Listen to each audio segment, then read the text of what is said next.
All right, everybody. Matt here, back again with another video for you and another Should It Be Released? Today's topic is Carnival of Light, the quote-unquote lost Beatles track that has never seen the light of day. A little bit of background for you guys, for those of you who are not aware. Carnival of Light is an avant-garde track created by the Beatles for the million-volt light and sound rave in 1967.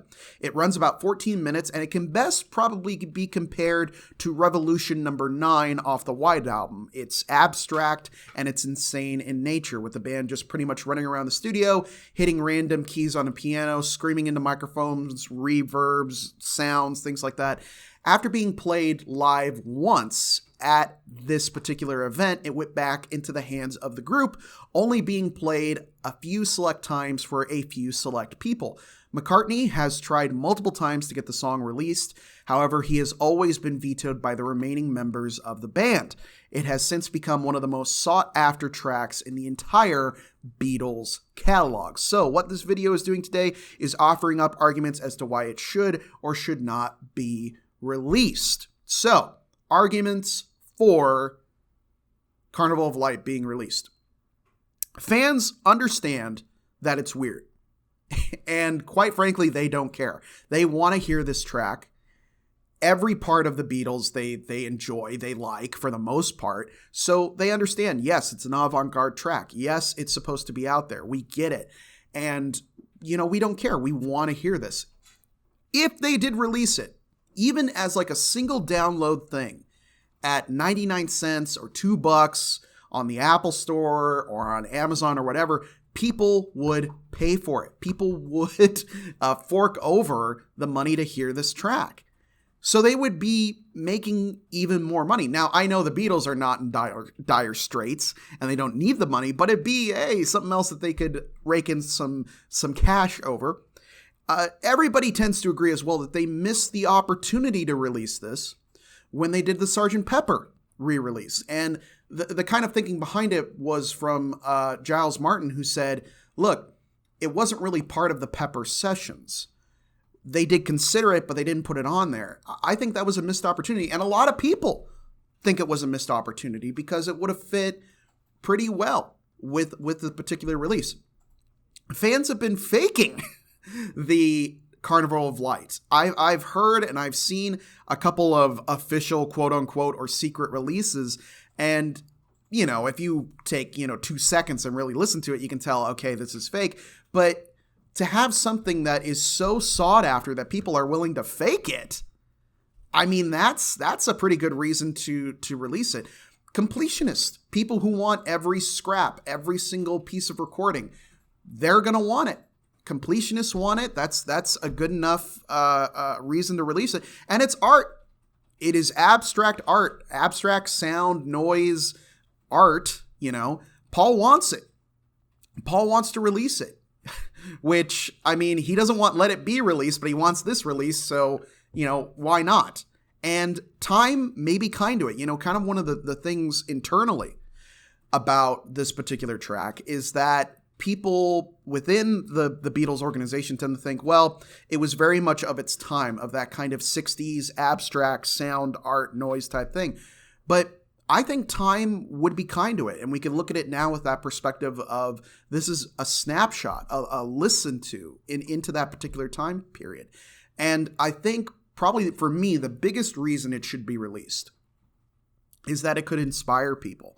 The track itself may not be that good, but kind of in a, I guess, kind of a rose-colored glasses type of way, I like to think somebody's going to hear this and they're going to be inspired to create their own work using the technology we have now, using the music that we have now. I think it would be really cool if it could inspire other people. As many of the other Beatles tracks have inspired people, this one could be a missing piece to a lot of folks, that they hear it and they're like, you know what, I'm going to go out and do my own thing, and who knows where that could lead.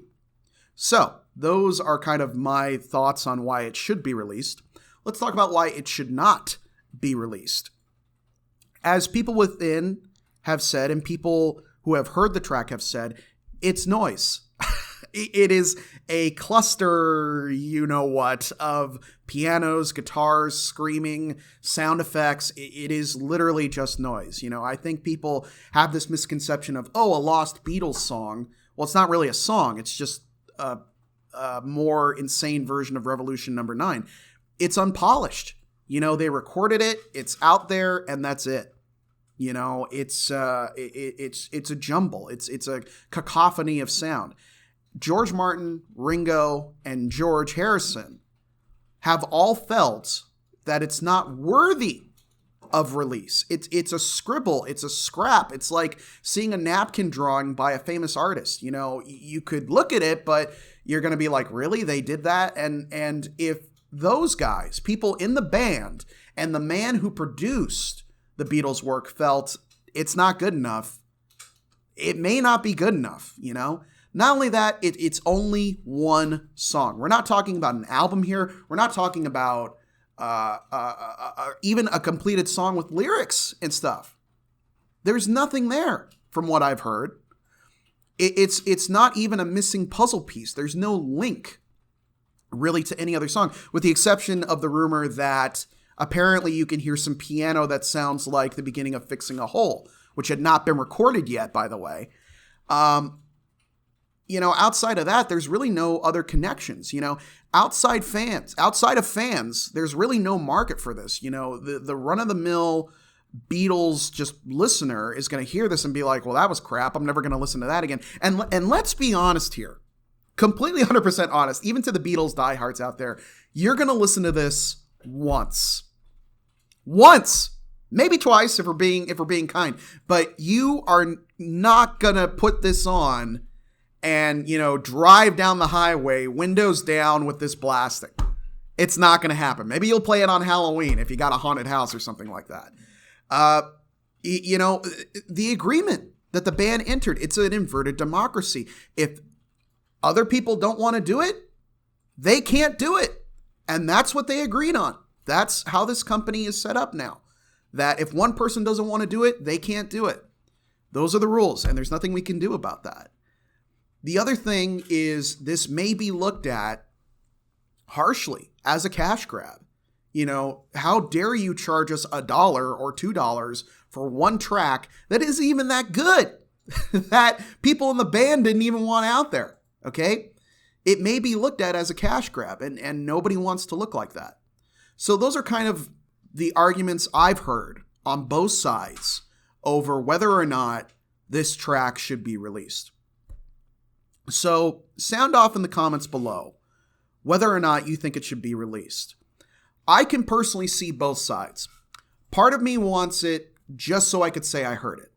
But the other part of me completely understands that it's something that I think in a lot of ways has been puffed up to be something more than it really is, making a mountain out of a molehill, that people are like, oh, Carnival of Light, a lost Beatles track, we got to hear this. Maybe we don't. Maybe this is like the Beatles version of the Ark of the Covenant, where when we listen to it, our faces melt off and stuff, something man was not meant to hear, type situation. But that said, do you think Carnival of Light should be released? Yes or no? Have you heard Carnival of Light? Are you one of those lucky few who has heard the track and can say yes or no, or somebody or whatever? Leave your comments below, like, share, and subscribe to this video. I will see you guys next time. Thank you so much for tuning in.